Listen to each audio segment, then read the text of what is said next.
अस्सलाम वालेकुम viewers and good morning to all Pakistanis. और पाकिस्तान का में इस वक्त हो चुका है 10:10 और सुबह सवेरे बड़ी ज़बरदस्त किस्म की जो है वो चीज़ें सामने लेकर आते हैं, बातें करते हैं, लेकिन बहुत सारे ऐसे मामलात हैं जिनको आज डिस्कस करना बहुत ज़रूरी है।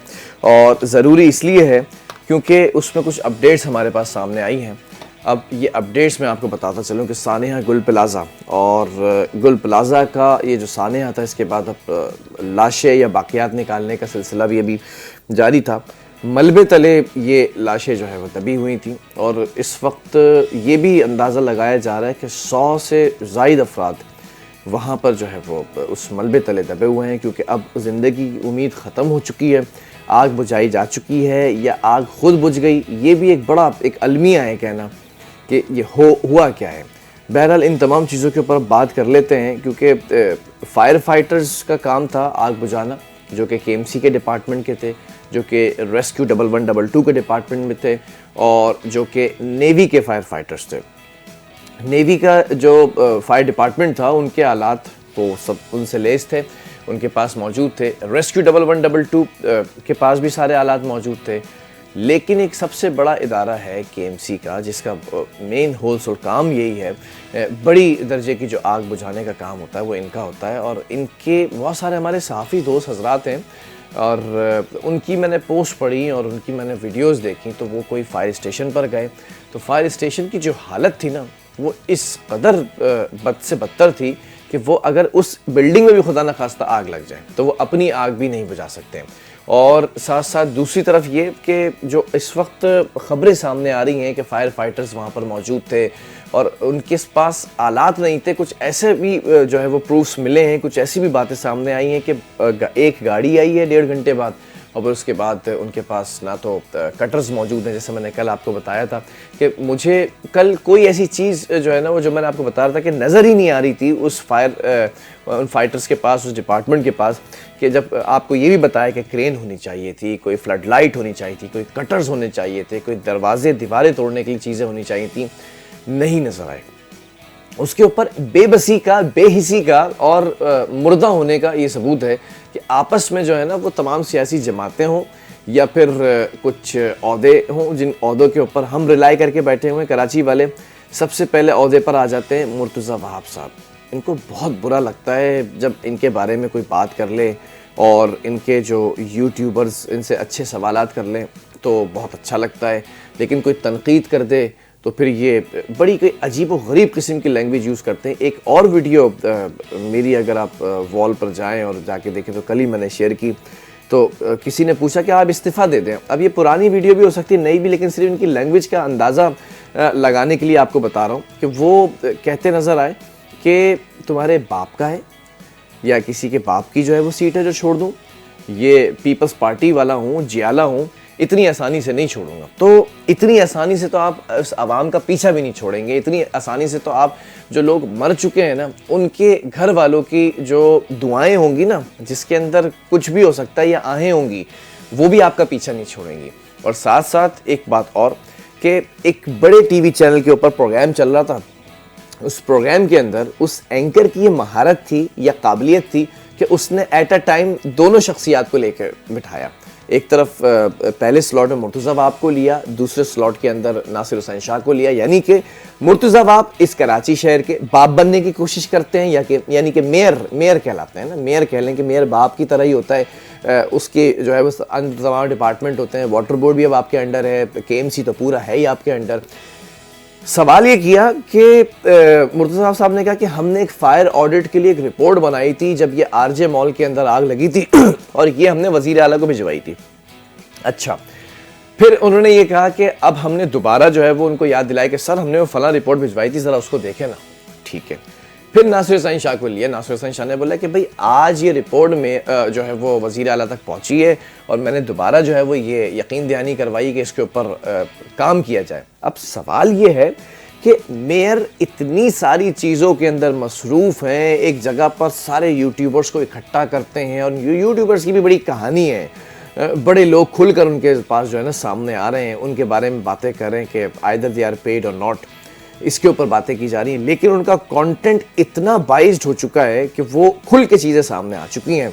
वो 2-3 यूट्यूबर्स हैं जिनका नाम सामने आ रहा है, हो सकता है उनको यहाँ मॉर्निंग शो के अंदर भी जो है वो एक मौका दें बात करने का और सवालात करें जो मेरे दिल में सवालात हैं आवाम के, कि भाई इतना पॉजिटिव कंटेंट कैसे हो सकता है, मतलब कोई नेगेटिविटी क्यों नहीं आती है आपके कंटेंट के अंदर कुछ अरसे से। मुर्तज़ा वहाब साहब कहते हैं कि भाई मैंने तो वो रिपोर्ट उसी वक्त भिजवा दी थी आरजे मॉल के, जब उसके बाद ऑडिट किया था। अब सवाल एक यहाँ पर करने जा रहा हूँ मुर्तज़ा वहाब साहब से, जो इस वक्त मेयर कराची हैं और तमाम ताकतें भी रखते हैं, तमाम क़ुव्वतें भी उनके साथ हैं, और जो हायर कमांड है पीपल्स पार्टी की, बिलावल भुट्टो जरदारी साहब, वो उनके भी चहीते हैं। कभी वो पैडल कोर्ट में जो है वो पैडल खेलते नज़र आते हैं, कभी जो है वो स्पेसिफिकली बिलावल साहब के लिए इस्लामाबाद जाते नज़र आते हैं, जबकि काम उनका कराची संभालना है, संभाल वो कोई और मनसब ज़्यादा बेहतर तरीके से रहे होते हैं। ये इनसे एक सवाल है मुर्तज़ा वहाब साहब से कि आपने रिपोर्ट दे दी, ठीक है, उस रिपोर्ट के बाद फॉलो अप कौन लेगा, उस रिपोर्ट के बाद उस पर अमल दरामद के लिए प्रेशर कौन देगा, उसके ऊपर जो है वो एम्फसाइज कौन करेगा, कोई और करेगा शायद आके, या फिर एक और सानिया का इंतज़ार होगा कि वो सानिया हो जाए तो फिर खुद ब खुद एम्फसाइज हो जाएगा, उस पर प्रेशर डाल दिया जाएगा। एक बड़े अच्छे और सहाफ़ी हैं, कॉमेडियन हैं, बड़े टीवी चैनल के ऊपर बैठते हैं, उन्होंने भी एक जुमला दिया कि अगर आपसे कराची नहीं चलना ना तो PIA की तरह इसको भी सेल आउट करना है। और कराची के मुखैर हजरात हैं, बहुत बड़े बड़े मुखैर जो है वो काम ये करते नज़र आते हैं, फलाही काम करते नज़र आते हैं, वो ख़रीद लेंगे। PIA भी ख़रीद ली ना आरिफ हबीब साहब ने। इसी तरह कराची को भी आप जो है वो सेल आउट कर दें और लिख दीजिए कि 40% सेल के ऊपर लगाए हुए, क्योंकि शायद इस किस्म की जो हालत है ना कोई ही ख़रीदेगा। यहाँ पे सड़कों की अगर बात करता हूँ तो मैं यूनिवर्सिटी रोड हम पर इतनी बुरी तरह मुसल्लत की गई है कि खुदा किसी बेटी को ना जहेज़ में भी ऐसी चीज़ ना दे। जो इस किस्म की चीज़ें जो है ना, ये सुतीली माँ वाला जो सलूक किया जाता है ना, कि ये हर सड़क खोद के डाली हुई और जवाज़े बनाते कि सुई सदन गैस अपनी पाइपलाइंस डाल रहे हैं। अरे भाई, तो आपको करोड़ों रुपए के चलान दे चुके हैं, आप सड़कें क्यों नहीं बना रहे? आपको किस चीज़ ने रोका हुआ है सड़कें बनाने से? फिर जब ये वाक़यात होते हैं ना तो आपको ये अंदाज़ा होता है कि कराची वाले, माजरत के साथ आप लोगों से ज़रा मुखातिब हूँ आज, जो माएँ बहनें बेटियाँ बैठी हुई देख रही हैं जो इस वक्त ऑफिस में लोगों के पास ये क्लिप जा रहा होगा, या ब्रोक्रेसी के अंदर जो लोग इस वक्त बैठे सुन रहे होंगे, बड़ी माजरत के साथ, हमें सबसे ज़्यादा जो चूरन बेचा गया है ना वो सियासी जमातों ने बेचा है, और इसके अलावा किसी ने चूरन नहीं बेचा। चाहे वो पीपल्स पार्टी हो जो बरसर इक़्तिदार है, चाहे वो MQM पाकिस्तान हो, चाहे वो आपकी जमात इस्लामी हो, चाहे वो पाकिस्तान मुस्लिम लीग नून हो, चाहे वो PTI हो, चाहे वो कोई और सियासी जमात हो जो काफ़ी अरसे से बरसर इक़्तिदार में रही, उनके पास कोई हल मौजूद नहीं सिवाय इसके कि फ़लाँ ने ये किया, फ़लाँ ने नहीं किया। कादिर पटेल साहब को तो मैं यहाँ से भी सल्यूट करता हूँ, यहाँ से भी सल्यूट करता हूँ। मतलब आपने अपनी सियासत को इतनी बुरी तरह दफन कर दिया, और दफन कहाँ किया? पार्लियामेंट हाउस, पार्लियामेंट के अंदर जो है वो तकरीर कर रहे हैं। उस तकरीर से इतना बुरा असर जाने लगा कि आसिफा भुट्टो जरदारी साहिबा आगे बैठी थी, उनके साथ शाजिया मरी साहिबा बैठी थी, उन्होंने एक पर्ची लिखी, तकरीर चल रही है, पीछे कादिर पटेल साहब तकरीर कर रहे हैं, और वो बताता हूँ तकरीर क्या है ना, क्यों सियासत को दफन किया उन्होंने अपनी। आसिफा भुट्टो साहिबा एक पर्ची लिखती हैं, शाजिया मरी साहिबा को देती हैं, शाजिया मरी साहिबा पीछे वाली सीट पर उनको देती हैं, तो वो चश्मा लगाते हैं और वो तकरीर पढ़ते वो करते हैं और देखने के बाद रखते हैं, और उनकी टोन एकदम चेंज हो जाती है। वो जो जिस कदर जमा मर्दी के साथ शोलाबाजी कर रहे थे या शोदेबाजी कर रहे थे, वट एवर इट वॉज, लेकिन उसके बाद उनके टोन चेंज हो जाती है और कहते हैं कि हम सबको मिलकर बैठना चाहिए, मिलकर काम करना चाहिए। यानी कि हाई कमांड से एक डांट पड़ी थी कि इंसान बन जाओ, बहुत गलत ट्रैक पर चले गए, और पता नहीं वो ट्रैक क्या था। हो सकता है कोई एलर्जी की दवाई खाई हो या एलर्जी का सिरप पिया हो, तो वो एलर्जी जो है वो चढ़ जाती है अक्सर खुमारी में। तो अब बात यह है कि कादिर पटेल साहब गुफ्तगू ये कर रहे थे, सानिया पे बात नहीं कर रहे हैं कि सानिया हुआ है, हमारी गलती है, हम 15 सालों से बरसर इख्तियार हैं, हम चेंज कर देते इस चीज़ को, हमारे पास सिंध हुकूमत है 15 सालों से, हमारे पास मेयरशिप भी मौजूद है। अब तो वो रोना ही ख़त्म हो गया ना कि मेयर होता था MQM का, वो रोता था। उन्होंने भी खैर बड़े बड़े मामला किए हैं, उनके बारे में बात करूंगा, लेकिन वो अब मसला ही ख़त्म हो गया। वो कहते थे ना कि भाई मेयर MQM का है तो वज़ीर बल्दियात सिंध हुकूमत का है, तो पीपल्स पार्टी का, तो आपस में बनती नहीं थी। अब ऐसा कोई चक्कर नहीं था। एडमिनिस्ट्रेटर भी मुर्तज़ा वहाब रहे, मेयर कराची भी मुर्तज़ा हैं, कई सालों से ये हैं। और इस वक्त सीएम पीपल्स पार्टी का, वजीर बल्दियात पीपल्स पार्टी का, सीनियर वजीर ट्रांसपोर्ट पीपल्स पार्टी, फिर उसके बाद मेयर कराची वो भी पीपल्स पार्टी। मतलब हर जगह अगर आप देखें तो पीपल्स पार्टी मौजूद है। फिर कैसी आपके अंदर जो है वो एक आग लगी हुई है कि आप कह रहे हैं कि वो फायर ब्रिगेड के अंदर जो लोग हैं वो एमक्यूएम के दौर के लोग हैं। फायर ब्रिगेड को जो बर्बाद किया वो इन्होंने किया। फिर गुल plaza ground plus 1 ground plus 2 थी, इसको कौन ऊपर लेकर गया? एमक्यूएम लेकर गई ऊपर। फिर इसके बाद वो कहते हैं कि आप उसका भी नाम लें जो लंदन में बैठा हुआ है। फिर आप कहते हैं कि आपने जो सानिया बल्दिया फैक्ट्री है उसको भी याद करें।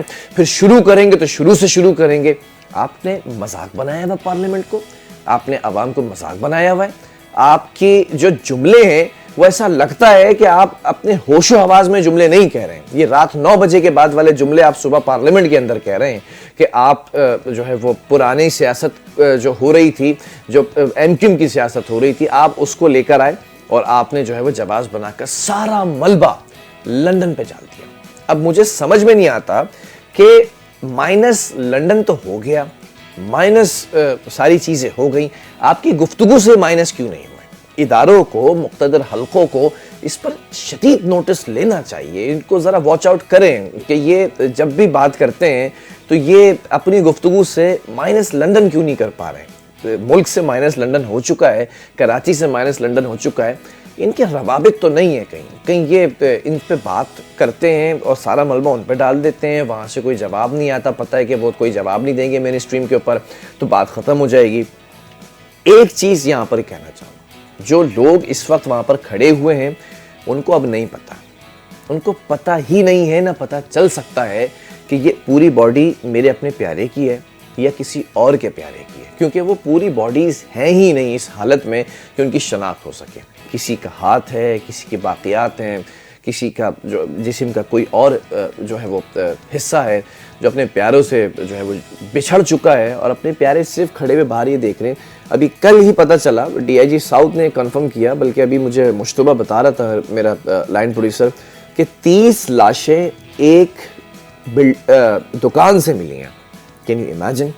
हाइपोथेटिकली अगर सोचें, मुश्तबा ने भी यही कहा वहाँ पर बैठकर, जो हमारी टीम जब डिस्कस कर रही होती है वो भी ये कहते हैं कि सब इकट्ठा हो गए होंगे एक जगह, क्योंकि आग इस तरह भड़क रही होगी, धुआं भर रहा होगा कि एक दुकान के अंदर किसी तरह कुछ बंद करके वो उसको सपोर्ट बनाकर वहाँ बैठ गए होंगे ताकि हम किसी तरह बच सकें। एक दूसरे को बचा रहे होंगे, एक दूसरे को जो है धुएं से बचाने की कोशिश कर रहे होंगे, आग से बचाने की कोशिश कर रहे होंगे, और वो आग उस दुकान पे भी लिपट गई और वो तमाम जली हुई बाकियात जो है वो मिली हैं।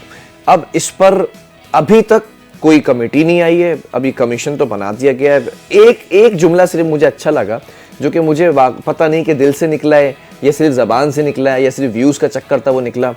एक शख्सियत है गवर्नर सिंध कामरान टिसोरी, हज़ार इख्तलाफात सही, हज़ार मामला सही, और फिर इनके लिए भी चल पड़ा है कि पेड यूट्यूबर्स इनके पास होते हैं या फिर चीज़ें होती हैं, वो तमाम चीज़ें एक तरह। एक जुमला मुझे ये अच्छा लगा कि उन्होंने ये कहा कि मीटिंग चल रही है, ज़फ़र अब्बास इधर बैठे हुए हैं, वो अपनी तकरीर कर रहे हैं, वो अपनी बातें बता रहे हैं, चीज़ें कर रहे हैं, दूसरी तरफ मेयर साहब, वो दूसरी पूरी कमेटीज़ बैठी हुई हैं। गवर्नर सिंध जो है वो बात करते हैं और गवर्नर साहब कहते हैं कि ये फाइल भी इसी तरह दबा दी जाएगी, ये मामला भी इसी तरह दबा दिया जाएगा जैसे पहले मामला थे। ये फाइल मैं दबने नहीं दूंगा और ये मामला मैं दबने नहीं दूंगा, और अगर ये दब गई फाइल तो हम सबकी सियासत खत्म हो जाएगी। और आखिरी जो जुमला का, मैं इस जुमले को याद रखूंगा और मैं इंशाल्लाह इस जुमले को बार बार अपने इस मॉर्निंग शो में दोहराता रहूंगा, या कहीं और बैठा हुआ तो वहां दोहराता रहूंगा। वो जुमला ये कहा कामरान टिसोरी साहब ने, मोहतरम गवर्नर सिंध साहब, कि अगर ये फाइल दब गई, अगर ये केस दब गया, तो कम अज कम का है मिनिमम डैमेज जो बताया उन्होंने कहा अगर ये फाइल दब गई तो मैं इस्तीफा दे दूंगा। ये जुमला मुझे याद रहेगा। इस्तीफे दिलाने के लिए बड़ी ताकतें लगी, बड़ी सियासी जमातें आईं। नून लीग ने कहा कि हम अपना गवर्नर लाएंगे, एमक्यूएम ने कहा कि हम इनको बचाएंगे, फिर दूसरी जो एमक्यूएम के अंदर जो इंजमाम हुआ कुछ लोगों का, उन्होंने कहा कि हम जो है वो अपने बंदों को लेकर आना चाहते हैं। पीपल्स पार्टी ने कहा कि हम अपना बंदा लगाना चाहते हैं। तमाम रेजिग्नेशन की डिमांड्स के बावजूद कामरान टिसोरी साहब यहाँ बैठे हुए हैं। अब खुद उन्होंने अपने मुंह से कहा कि मैं इस्तीफा कब दूंगा, जब ये फाइल अगर तो दब गई, तो अब ये चीज़ याद दिलाता रहूँगा मैं कि ये आया कोई बहुत ज़्यादा इनके पास जो है वो मसाइल मौजूद नहीं है। यही अब इस मसले को से निकल कर जो इस वक्त हुआ है बहुत बुरा हुआ है। ज़िम्मेदारान का तयन हो पहले। कोई अगर कहता है ना कि आप इस पर बात क्यों कर रहे हैं, मुर्तज़ा साहब आते हैं कहते हैं खड़े होकर, देखें अभी हमारा काम है रेस्क्यू करना, कर लिया आपने रेस्क्यू। 23 घंटे बाद आप आते हैं, दर्जनों इस्लामाबाद की फ़्लाइट्स आती हैं, 1.5 घंटा इस्लामाबाद से यहाँ पर आने लगता है। आप क्या मोटरसाइकिल पर आ रहे थे? मैं अगर अपनी पर्सनल गाड़ी में भी जाता हूँ ना कराची से इस्लामाबाद, तो 15 घंटे लगते हैं। आपको 23 घंटे कैसे लगे? आप मोटरसाइकिल पर आ रहे थे, आप फ्लाइट लेकर आए हैं, दर्जनों फ्लाइट्स आ रही होती हैं 1.5 घंटे की। स्पेशली आप रिक्वेस्ट कर सकते थे अपने चेयरमैन से जो इस्लामाबाद में मौजूद हैं कि भाई बहुत बुरी हालत है, फटाफट अपना प्राइवेट जेट दें और हमें जाना है कराची और हमें जो है ना वो तमाम चीज़ों को संभालना है। फिर आप आए क्यों नहीं, ये मैं बता दूँ। आप जिस इदारे के लिए आ रहे थे, जिसके सरबराह हैं, जो कि फायर फाइटिंग डिपार्टमेंट है, वो आपको पता है कि ना है, आपको पता है कि उसमें जाली भर्तियां, घोस्ट मुलाजमीन, घर बैठ के तनख्वाहें लेना, उनके फायर टेंडर्स और जो फायर उनके स्टेशंस हैं वो बोसीदा हालत में। आपको पता था कि ये नहीं हो सकेगा, आपको जाना ही पड़ेगा, रिक्वेस्ट करनी ही पड़ेगी पाकिस्तान नेवी से, आपको रिक्वेस्ट करनी पड़ेगी दीगर जो अस्करी इदारे हैं वो आकर आग बुझाएं। तो आप टैक्स किस चीज़ का ले रहे हैं, आप मेयर किस चीज़ के हैं? और इतने बड़े वाक़यात होने के बावजूद दुनिया भर में, अब शैला रज़ा पर भी आ जाता हूँ क्योंकि जिन्होंने कल एक्सप्लेनेशन दी है कि मेरे बयानात को तोड़ मरोड़ कर जो है वो बताया जा रहा है, मेरा बयान इस तरह से बताया जा रहा है कि फलां जगह दुनिया में आग लगी थी तो वहाँ 40 लोग मरे थे, तो इतना शोर शराबा नहीं हुआ था। अब इन्होंने कहा कि ये बयान तोड़ मरोड़ के बताया जा रहा है। ठीक है, आपका बयान तोड़ा मरोड़ा गया होगा, लेकिन जब आपने कहीं ना कहीं कोट किया कि बड़ी जगहों पर जब आग लगती है, मुल्क से बाहर जब दूसरे ममालिक में आग लगती है, कुछ ना कुछ जुमला कहा होगा, आपने तस्करा किया है दूसरे मुल्क का। अब मैं तस्करा कर देता हूँ दूसरे ममालिक का। जब कहीं भी दुनिया भर में इस किस्म के वाक़यात, सानेहात और गफलत होती है तो आप स्टेप डाउन हो जाते हैं वॉलंटरली। आप जो है वो इस वक्त जब बात करते हैं ना कि कोई सानिया हो गया, कोई मसला हो गया है, कोई ऐसी बात हो गई है, तो आप स्टेप डाउन हो जाते हैं, आप इस्तीफ़ा दे देते हैं। कितने लोगों ने इस्तीफ़ा दिया? सब कि आपका यहाँ उठना बैठना, जीना रहना, काम करना, इस अपने अपने मनसब पर बैठना बहुत मुश्किल हो जाएगा। बहरहाल ये एक सजेशन है आप लोगों के लिए कि अगर तो चाहते हैं कि कुछ बेहतर हो जाए इस शहर के लिए, स्पेसिफिकली कराची के लिए, तो हर जगह से जो करप्शन का बाजार गर्म है ना, टैंकर माफिया यहाँ पर है, कचरा माफिया यहाँ पर है, लैंड माफिया यहाँ पर है, बिल्डिंग्स माफिया यहाँ पर हैं, जो इदारे हैं बिल्डिंग बनाने वाले वो इंतहाई नाअहल किस्म के लोग हैं और माफियाज हैं। और फिर उसके बाद अगर कुछ नहीं बचता तो फिर जो बेसिक नेसेसिटीज़ होती हैं ना, बिजली, गैस, पानी, सड़कें बनी होनी चाहिए, अच्छा इंफ्रास्ट्रक्चर होना चाहिए, ट्रांसपोर्ट का निज़ाम होना चाहिए, सब पर बात करके रख दिया आपने भी और आपके साथ बैठने वाली अपोजिशन जमातों ने भी। अभी तक मुझे ये समझ में नहीं आया कि जमात इस्लामी, हल सिर्फ जमात इस्लामी, हल सिर्फ जमात इस्लामी। एक साहब हैं जिनका नाम है हाफिज़ नईमुर रहमान साहब, काफ़ी अरसे से गायब हैं। टाउन्स में अच्छा काम कर रहे थे इनके लोग, लेकिन टाउन से निकल कर बड़े लेवल पर ये शायद जब वफाक में जाकर बैठे, जब अमीर जमात इस्लामी बने, ये कराची भूल गए। अब वापस आते हैं, एक धुआंधार प्रेस कॉन्फ्रेंस करते हैं, इसकी उसकी धोती उतारते हैं और चले जाते हैं। और फिर उसके बाद कहते हैं कि अब एहतसाब होना चाहिए। पीपल्स पार्टी, जमात इस्लामी और वो खामोश MQM जो इस वक्त बात ही नहीं कर रही है, इस वक्त समझ ही नहीं आ रहा कि वो निकल कर बाहर आए, सड़कों पर आए, एक एहतजाज होता था, स्टेप डाउन होते थे लोग, इस्तीफा दिलवाएं। आप लोग कहाँ बैठे हैं?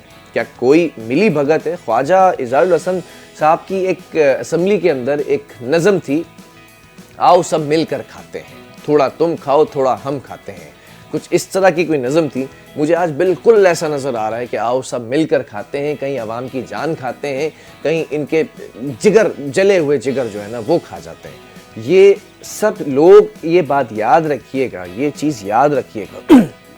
ये जो आह निकली है ना इस वक्त, जो माओं की, बहनों की, बेटियों की, वालिदैन की, अपने प्यारों के बिछड़ जाने पर, एक तो होता है ना बिछड़ जाना कि भाई हर इंसान जो है वो जाएगा यहाँ से दुनिया से, और ऐसे बिछड़ जाना कि उसकी बाकियात तक ना मिले, ऐसे बिछड़ जाना कि मलबे तले, ज़फ़र अब्बास कह रहा है कि मलबे को जब उठाया जाएगा तो उसी में इंसानी आज़ा भी होंगे जो मलबे तले दबे हुए हैं, आप जाकर सरजानी में आप जाकर जो है वो मंगो पीर पर फेंक देंगे उसको, सिर्फ कुत्ते बिल्लियाँ उनको खा रहे होंगे। आप ज़रा इमेजिन करें, इस किस्म की इमेजिनेशन करें कि आपके रोंगटे खड़े हो जाएंगे कि अगर इसमें आपका अपना बच्चा होता, अगर इसमें मेयर कराची, वज़ीर बल्दियात, CM सिंध और दीगर वज़रा और दीगर जो बड़ी बड़ी शख्सियात हैं ना, उनका अपना कोई प्यारा होता।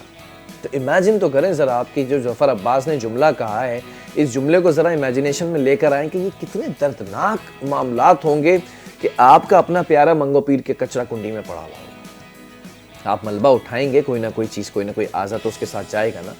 आपकी नाअहली की वजह से ये जो आहें निकलेंगी ना, जो बद्दुआएं निकलेंगी, जो निकल रही होंगी, जो चीखें होंगी, जो वो लोग पूरी रात पूरा दिन नहीं सो पा रहे होंगे, उनके कारोबार तबाह हो चुके हैं, उनके अपने प्यारे उनसे जो है वो बिछड़ चुके हैं, आपको सिर्फ ये याद दिला रहा हूँ, मैं सिर्फ याद दिला रहा हूँ, मैं ज़्यादा तनकीद नहीं करूँगा कि आपकी भी नींदें हराम होगी, आपसे भी सवाल होगा। और बहुत से लोग होंगे बोलेंगे आखिरत में सवाल होगा। नहीं, मकाफ़ात अमल होता है वो दुनिया में होता है, आपसे भी सवाल होगा, आपके साथ भी वही कुछ रवैया बरता जाएगा जो आपने अवाम के ऊपर सौदेबाजी की है ना।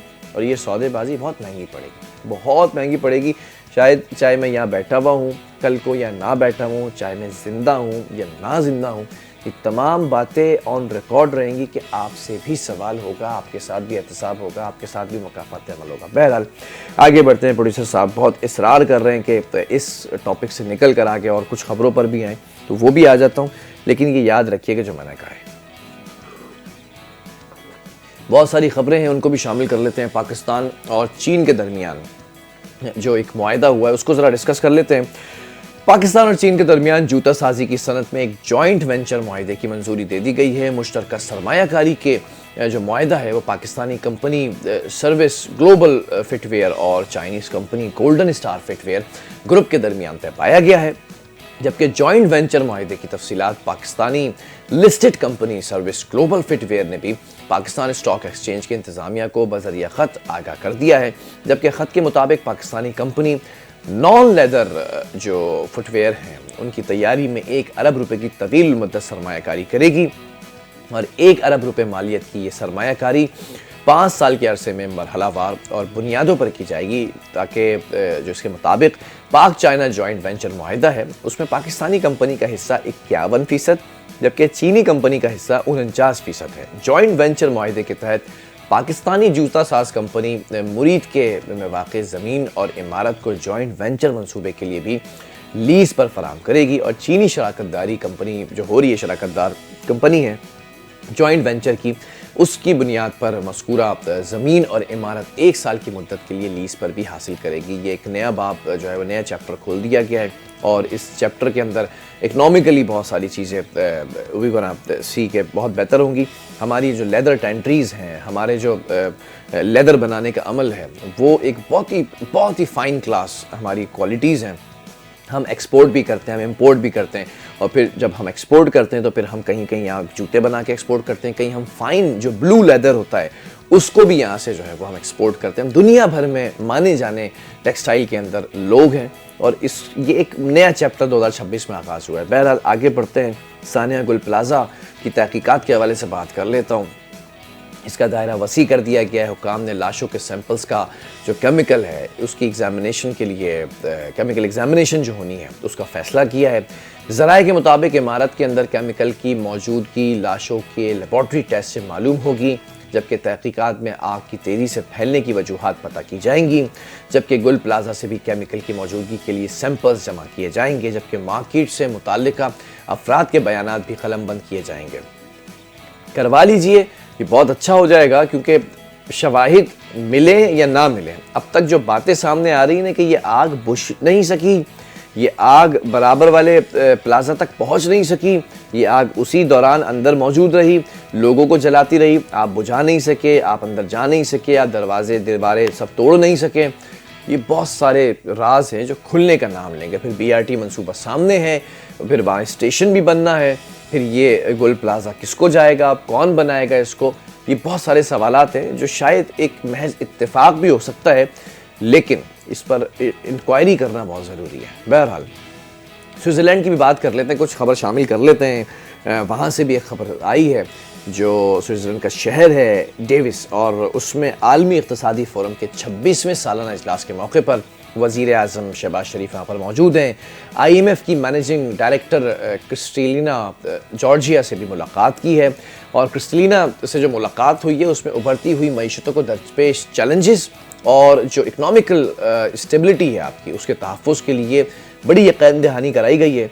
जबकि शहबाज शरीफ साहब ने IMF की सरबराह को पाकिस्तान में माइक्रो और मैक्रो जो इकनॉमिक इशारे हैं उसमें बेहतरी, मौशी इस्तेहकाम और इदारा जाती इस्लाहात से भी आगाह किया है। इस मौके के ऊपर IMF की मैनेजिंग डायरेक्टर क्रिस्टलिना जॉर्जिवा ने भी पाकिस्तान की इस्लाहाती कोशिशों को उनका एतराफ़ किया है और उनकी तारीफ़ भी की है। जबकि वज़ीर आज़म शहबाज शरीफ से फ़लस्तीन की वज़ीर आज़म मोहम्मद, जो फ़लस्तीन के जो वज़ीर आज़म है ना, उनसे भी मुलाकात हुई है, मोहम्मद मुस्तफ़ा से, और फ़लस्तीनी वज़ीर आज़म मोहम्मद मुस्तफ़ा खुद चलकर वज़ीर आज़म शहबाज शरीफ के पास आए और अपना तारुफ़ करवाया। जबकि फ़लस्तीनी वज़ीर आज़म ने फ़लस्तीनी अवाम के लिए पाकिस्तान की मुस्तक़िल, उसूली, गैर मुतज़लज़ल हिमायत पर भी वज़ीर आज़म शहबाज शरीफ का दिली शुक्रिया किया। हम इस वक्त भी और पहले भी और हर दौर में फ़लस्तीन के साथ खड़े रहे हैं, खड़े होंगे, और क़ायद आज़म मोहम्मद अली जिन्ना के जो अल्फाज हैं ना फ़लस्तीन के लिए, कि फ़लस्तीन जो है वो एक रियासत है और इज़राइल को मानने से भी उस वक्त इनकार किया था, तो we not gonna recognise Israel. और ये इज़राइल तो मैं कहता ही नहीं, ये ऑक्युपाइड फ़लस्तीन है, ऑक्युपाइड, ये फ़लस्तीन को कैप्चर किया हुआ है। बहरहाल आगे बढ़ते हैं, कुछ क्रिप्टो के ऊपर भी बात कर लेते हैं, क्रिप्टो को शामिल कर लेते हैं। क्रिप्टो हो गया, AI और IT के शोबे के अंदर तेज़ी से आगे जो है वो बढ़ रहे हैं। पाकिस्तान की तरक्की की राह जो है वो गामज़न है, और पाकिस्तान अल्हम्दुलिल्लाह मुश्किल हालात से बाहर आ चुका है। जबकि पाकिस्तान को अब बरामदात के मैदान में भी कामयाबी समेटनी है। मुल्क जो है वो इक़्तिसादी इस्तेहकाम की राह पर गामज़न है, और ये भी बात सामने आई कि स्विट्ज़रलैंड के अंदर पाकिस्तानी पवेलियन के अंदर जो वज़ीर आज़म शहबाज शरीफ साहब है ना, उन्होंने तकरीब से ख़िताब किया, रेवेन्यू इकट्ठा करने के लिए निज़ाम में जो इस्लाहात ला रहे हैं वो बताया, कानूनी और मादनियात के मैदान के अंदर कामयाबी से दाखिल हो रहे हैं ये भी बताया। पाकिस्तान को अल्लाह ताला ने कुदरती वसाइल से मालामाल किया है, और साथ साथ वज़ीर आज़म पाकिस्तान ने यह भी कहा कि पॉलिसी रेट 22.5% से कम होकर 10.5% हो गया है। जबकि समाजी इशारे बेहतर बनाने के लिए मुश्तरका और मुसलसल कोशिशें भी जारी हैं। क्रिप्टो का जिक्र किया, AI का जिक्र किया, IT का जिक्र किया, इनमें बताया कि हम तेज़ी से आगे बढ़ रहे हैं, और पाकिस्तान की जो बरामदाद है उस पर मबनी तरक्की जो है वो नज़र आ रही है पाकिस्तानी वज़ीर आज़म को भी, और उन्होंने बताया। जबकि ये भी कहा कि मुल्की निज़ाम के अंदर जो बुनियादी ढांचा है ना, इस्लाहात उसमें की गई हैं। रेवेन्यू कलेक्शन के सिस्टम को बताया उन्होंने कि डिजिटल कर दिया गया ताकि करप्शन से पाक हो जाए, और अगर करप्शन से पाक हो जाएगा तो पाकिस्तान के अंदर ये जो कर्ज़े का मामला है ना, ये खुद ब खुद एक महीने में उतर जाएगा। बहरहाल अमरीकी सदर को भी कुछ शामिल कर लेते हैं, इनको भी किसी एक खबर का हिस्सा बना लेते हैं। अमरीकी सदर डोनाल्ड ट्रंप ने ईरान को जौहरी प्रोग्राम के हुसूल से मुताल्लिक एक बार फिर मुतनब्बे कर दिया है। अमरीकी मीडिया CNBC को दिए गए इंटरव्यू के अंदर डोनाल्ड ट्रंप का कहना है कि ईरान को जौहरी सरगर्मियां बंद करना होंगी। उन्होंने खबरदार किया कि जौहरी प्रोग्राम बहाल हुआ तो कार्रवाई करेंगे। ट्रंप ने यह भी कहा कि माजी के अंदर अमेरिका की कार्रवाई ने ईरान को जौहरी हथियार बनाने से रोक दिया था। अगर अमेरिका ने ईरान के एटमी निज़ाम को निशाना न बनाया होता तो ईरान 2 माह के अंदर जौहरी हथियार हासिल कर लेता। ट्रंप ने इंटरव्यू के दौरान कहा कि ईरान को एटमी हथियार हासिल करने की कोशिश तर्क करनी चाहिए। उन्होंने साथ ही उम्मीद जाहिर की कि ईरान के खिलाफ मजीद कोई कार्रवाई नहीं होगी। अमरीकी सदर ने यह भी कहा कि ईरान में सड़कों पर अंधाधुंध लोगों को निशाना बनाया जा रहा है, लेकिन उनकी जानिब से फौजी कार्रवाई की धमकी के बाद ईरानी हुक्काम ने सैकड़ों अफराद को फांसी देने का इरादा तर्क कर दिया। ये अमरीकी सदर ने कहा, और अमरीकी सदर के इस जवाब में पहले ही खालिद इराक़ची साहब इंटरव्यू दे चुके हैं अमरीकी TV चैनल को। उन्होंने कहा कि ऐसा कोई इरादा नहीं है, कोई फांसी नहीं दी जा रही है, कोई ऐसी ख़तरनाक किस्म की झड़पें नहीं हो रही हैं, एवरीथिंग इज़ अंडर कंट्रोल। और जो स्पॉन्सर्ड प्रोटेस्टर्स थे उनको भी पकड़ लिया गया है। बहरहाल अमरीकी सदर डोनाल्ड ट्रंप ग्रीनलैंड के मामले पर यूरोप पर टैरिफ आयद करने की धमकी से पीछे हट चुके हैं। अकल आ चुकी है। खिसियानी बिल्ली खंबा नोचे वाली मिसाल आपको याद होगी। ट्रंप ने अपने सोशल मीडिया प्लेटफॉर्म जो है वो उस पर लिखा है कि नेटो के सेक्रेटरी जनरल मार्क रोटे के साथ एक इंतहाई मज़बूत मुलाकात हुई है, जिसके बाद ग्रीनलैंड के हवाले से मुस्तक़बिल के एक मुमकिना मुआहदे का फ्रेमवर्क तैयार कर लिया गया है। डोनाल्ड ट्रंप का कहना है था कि अगर ये मुआहदा हतमी शक्ल इख्तियार कर लेता है तो ये अमरीका और तमाम नेटो ममालिक के लिए फ़ायदेमंद साबित होगा। ट्रंप के मुताबिक नायब सदर जेडी वेंस, वज़ीर ख़ारजा मार्को रूबियो, खुसूसी एलची स्टीव विक्टोफ और दीगर हुक्काम मुज़ाकरात की जिम्मेदारी संभालेंगे। उन्होंने ये भी मजीद कहा कि इस पेशरफ्त के पेश नज़र यूरोप जो है वो उस पर 1 फरवरी से नाफिज किए जाने वाले टैरिफ आयद नहीं किए जाएंगे। याद रहे कि अमरीकी सदर ने कहा था, धमकी दी थी कि जो यूरोपीय ममालिक ग्रीनलैंड पर कब्जे की मुखालफत करेंगे उन पर 1 फरवरी से टैरिफ आयद होगा, जिसके बाद यूरोपीय ममालिक ने अमरीकी सदर के टैरिफ आयद करने की धमकियों को मुस्तरद कर दिया था। अब वो पीछे खुद ही हट चुके हैं। बहरहाल ईरान पर मुमकिना अमरीकी हमले के पेश नज़र सेहूनी रियासत इसराइल ने दिफाई अलर्ट में इजाफा कर दिया है। गैर मुल्की खबर एजेंसी के मुताबिक इसराइली एयरलाइंस ने अपने तैयारों को दुनिया के मुख्तलिफ ममालिक मुंतकिल करने की तैयारियां शुरू कर दी हैं। बाज़ तैयारे पहले ही बैरून मुल्क मुंतकिल किए जा चुके हैं। इसराइली वज़ीर ट्रांसपोर्ट ने कहा कि हंगामी सूरत हाल से निपटने के लिए मुकम्मल मनसूबा मौजूद है, जिस पर ज़रूरत पड़ने पर फौरी तौर पर अमल किया जाएगा। अब इसराइल के अंदर ये जो खलबली मची हुई है ना, ये बड़ी अलार्मिंग है और बड़ी दिलचस्प है, क्योंकि एक तरफ इसराइल फ़लस्तीन के अंदर कूदा हुआ है, दूसरी तरफ ईरान के साथ मुठभेड़ चल रही है, तीसरी तरफ जो दीगर ममालिक हैं उनके साथ भी कोई अच्छी खासी बनती नहीं है। आगे बढ़ते हैं, कुछ खबरों को भी शामिल कर लेते हैं। 3 मरतबा के आलमी चैम्पियन मोहम्मद आसिफ का जिक्र कर लेते हैं, जिन्होंने नेशनल बैंक गोल्डन जुबली कौमी स्नोकर चैम्पियनशिप जीत ली है। नेशनल बैंक स्पोर्ट्स कॉम्प्लेक्स में 50वीं नेशनल स्नोकर चैम्पियनशिप का फाइनल मोहम्मद आसिफ और राना इरफान के दरमियान खेला गया। फाइनल में 2 सेंचुरी ब्रेक लगाने के बावजूद राना इरफान कामयाबी हासिल करने में नाकाम रहे। 11 फ्रेम पर मुश्तमिल जो फाइनल था तो उसमें दिलचस्प और सनसनीखेज मुकाबला रहा। पंजाब के राना इरफान ने दूसरे फ्रेम में 112 और 7वें फ्रेम में 141 का ब्रेक खेला और चैम्पियनशिप का सबसे बड़ा ब्रेक था ये, लेकिन इसके बावजूद मोहम्मद आसिफ को शिकस्त से 2-4 नहीं कर सके और मोहम्मद आसिफ ने चैम्पियनशिप में 8 सेंचुरी ब्रेक खेले और 5वीं बार नेशनल चैम्पियन बनने का एजाज़ हासिल कर लिया है। बहरहाल आगे बढ़ते हैं और बहुत सारी कुछ खबरें, कुछ सेगमेंट्स को भी शामिल कर लेते हैं और मौसम की सूरत हाल हम आपको बताते चलें कि मुल्क के कई शहरों के अंदर सर्दी की शिद्दत बरकरार है। बालाई इलाकों के अंदर पारा नुक्ता इंजमात से गिरकर जो है वो कई दर्जे नीचे गिर चुका है और लिया में -10 और गोप्स में -6, बगरोट -5, कालाम, मालम जब्बा -4, कलात और कोयटा में -3 रहा। मरी में दर्जे हरारत -1, इस्लामाबाद में 3, लाहौर में 5, पेशावर में 7, कराची में 13 डिग्री रहा, जबकि बलूचिस्तान खैबर पख्तूनख्वा में आज से बारिश और बर्फबारी। अच्छा, आज मैं पढ़ रहा था कि कराची में भी आज बारिश की पेशगोई की गई है और अगर बारिश नहीं भी हुई तो तेज़ हवाओं के झक्कड़ चलने का कहा गया है। कुछ लाइफस्टाइल अपडेट्स आपको देते चलें, बहुत काम की बात बता रहा हूँ, सुन लीजिए, समझ लीजिए। मुंह से बदबू आना एक ऐसा मसला है जो बहुत से लोगों के लिए रोज़मर्रा की ज़िंदगी में तकलीफ का बाइस बनता है, लेकिन अक्सर इस पर तवज्जो नहीं दी जाती कि भाई मुंह से स्मेल क्यों आ रही है आपके। ये महज एक वक्ती या मामूली मसला नहीं, बल्कि इसकी वजूहात इंसानी सेहत की मुख्तलिफ पहलुओं से जुड़ी होती हैं। मैं आपको बता देता हूँ, मुंह की बदबू न सिर्फ समाजी एतबार से लोगों को ताल्लुकात और खुद एतमादी को जो है उनको मुतासिर करती है, बल्कि जिस्मानी सेहत की भी अलामत होती है। ये बाज़ औक़ात ये मसला दांतों मसूड़ों की बीमारी से होता है, मुंह की सफाई की कमी की वजह से होता है या ग़िज़ाई आदात, मैदे या दीगर अंदरूनी मसाइल की वजह से होता है। माहिरीन के मुताबिक मुंह की बदबू के असबाब मुख्तलिफ हो सकते हैं। ये वक्ती तौर पर खाने पीने की चीज़ों, तंबाकू नोशी या फिर कॉफ़ी के इस्तेमाल से भी पैदा हो सकते हैं। यस, कॉफ़ी के इस्तेमाल से भी। लेकिन मुस्तकिल और शदीद बदबू अक्सर दांतों की सफाई में कमी, मसूड़ों की बीमारी, खुश्क मुंह या बाज़ औक़ात मैदे, जिगर या गुर्दों के अमराज की निशानदही करते हैं। इसके अलावा हार्मोन्स में अगर तब्दीली हो रही हो, डायबिटिक हों आप, दीगर अंदरूनी बीमारियां हों, इनके असरात भी मुंह की बदबू के पीछे छुपे होते हैं। खुशकिस्मती से मुंह की बदबू पर काबू पाना मुमकिन है अगर मुनासिब देखभाल और सेहतमंद आदात अपनाई जाएं तो हो सकता है। इसमें बाकायदा तौर पर दांत साफ करें, मसूड़ों की सेहत का ख्याल रखें, पानी की मुनासिब मकदार पिएं और ग़िज़ाई तब्दीलियाँ करना इस मसले के हल को जो है वो उसमें एक अच्छा किरदार अदा कर सकता है। बाज़ सूरतों में माहिरीन जो दांतों के हैं या डॉक्टर्स हैं उनसे मशवरा भी आप ले सकते हैं। किसी अंदरूनी बीमारी का पता लगाया जा सकता है। इस की बर वक्त जो शनाख्त होती है ना, उसका दुरुस्त इलाज अगर ना किया जाए तो ये बहुत मुश्किल हो सकता है। अच्छा, एक छोटा सी टिप दे देता हूँ आपको। अपने वॉलेट में, अपनी जेब में, अपने पॉकेट में, अपने बैग में तमाम लोग इलायची रखा करें। अगर तो ये वक्ती तौर पर मुंह की बू है तो आप इलायची का एक दाना लें, उसको ज़रा सा चबाना शुरू करें। टेस्ट भी अच्छा होगा, सेहत के लिए भी अच्छी होती है और खाने भी मज़ेदार होती है। आपके मुंह से वो सारी जो स्मेल, जो ताफ़ुन, जो बू है ना, वो सब निकल जाएगी।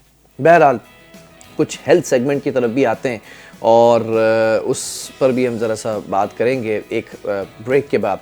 और ब्रेक के बाद जब हम आगे बढ़ेंगे तो हम बात करेंगे आज ज़ियाबतीस के हवाले से।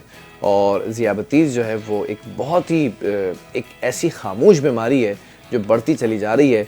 और मुझे ये बताइएगा मुश्तबा कि टूरिज़म की तरफ हम जाएंगे तो बिल्कुल हम आ चुके हैं टूरिज़म की तरफ। मुझे बता दिया गया है कि हमारा टूरिज़म पैकेज रेडी हो चुका है। डॉक्यूमेंट्री जो हमने बनाई है, आज हमने अली मस्जिद दर खैबर जो है उसकी तरफ हमने आज रुख किया है और इस अली मस्जिद के बारे में बताएंगे। दर खैबर के अंदर जो वाक़ई एक तारीख़ी मुकाम है ये। Let's watch this documentary. बड़ी मेहनत से बनाई जाती है, उसकी बड़ी खूबसूरत सी वीडियो की जाती है। So let's watch this. Ali मस्जिद दर खैबर में वाक़ई एक तारीख़ी मुकाम है जो अपनी दिफाई अहमियत और तंग गुज़रगाह की वजह से मशहूर है। ये दर्रा कदीम ज़माने से मुख्तलिफ हमलावरों के लिए कुदरती रुकावट का काम देता रहा है। यहाँ के पहाड़ी सिलसिले इतने करीब हैं कि किसी भी दुश्मन के लिए आगे बढ़ना मुश्किल होता था और मुकामी कबाइल ने हमेशा इस मुकाम से दिफा किया। तारीखी हवालों के मुताबिक दर्रा खैबर के इस हिस्से पर मुख्तलिफ दौरों में सिकंदर आजम, मुगल हुक्मरान और अंग्रेज अफवाज ने गुजरने की कोशिश की, मगर इस मुकाम की कुदरती सख्ती और मुकामी कबाइल की मुज़ाहमत ने उन्हें रोक दिया। अली मस्जिद के इर्द गिर्द बनाई गई छोटी चौकियों और दिफाई पोजीशंस ने दुश्मन को हर जाविये से मुश्किल में डाल दिया। किला नुमा ये मुकाम मुकामी हुक्मरानों की दिफाई हिकमत अमली की वाज़ेह मिसाल है, जहाँ तंग राहदारियाँ और पहाड़ी ऊंचाइयाँ कुदरती किले का किरदार अदा करती थीं। मौजूदा दौर में ये मुकाम तारीखी सयाहत के लिए भी मशहूर है और मुहक्किकीन और तारीख दान यहाँ के नक्श कदम का मुताला करते हैं। सयाह या मुहक्किक जब यहाँ पहुँचते हैं तो पहाड़ों के दरमियान वाक़े तंग रास्ते और किले नुमा ढांचे की दिफाई हिकमत अमली को बखूबी देख सकते हैं। ये मुकाम न सिर्फ तारीख के मुताले के लिए अहम है बल्कि कुदरती मनाजिर की वजह से भी अपनी मिसाल आप है। अली मस्जिद और इसके इर्द गिर्द की जमीन आज भी मुकामी कबाइल की ज़ेरे निगरानी है जो इस तारीखी मुकाम की हिफाजत करते हैं। यहाँ पहुँचने के लिए ज्यादातर रास्ते मुश्किल हैं, मगर करीबी इलाकों से पैदल या मखसूस गाड़ियों के जरिए सयाह और मुहक्किक पहुँच सकते हैं। ये मुकाम सिर्फ तारीखी अहमियत का हामिल नहीं बल्कि दर्रे खैबर की सकाफती और जोग्राफियाई पहचान का भी हिस्सा है। यहाँ के कुदरती मनाजिर, तंग गुज़रगाहें और पहाड़ी सिलसिले किसी भी तारीखी तहकीक या फोटोग्राफी के शौकीन के लिए दिलचस्पी का बाइस बनते हैं। अली मस्जिद की मौजूदा हालत माजी की अजमत की अक्कास है, जहाँ खंडर नुमा तामीरात और बाकी बची हुई फसीलें इसकी तारीखी अहमियत को वाज़ेह करती हैं। ये मुकाम मुख्तलिफ अदवार में फौजी मुहिमात और तिजारती रास्तों की निगरानी के लिए इस्तेमाल हुआ और आज भी तारीख के तालिब इल्म और मुहक्किकीन के लिए मालूमात का खजाना है।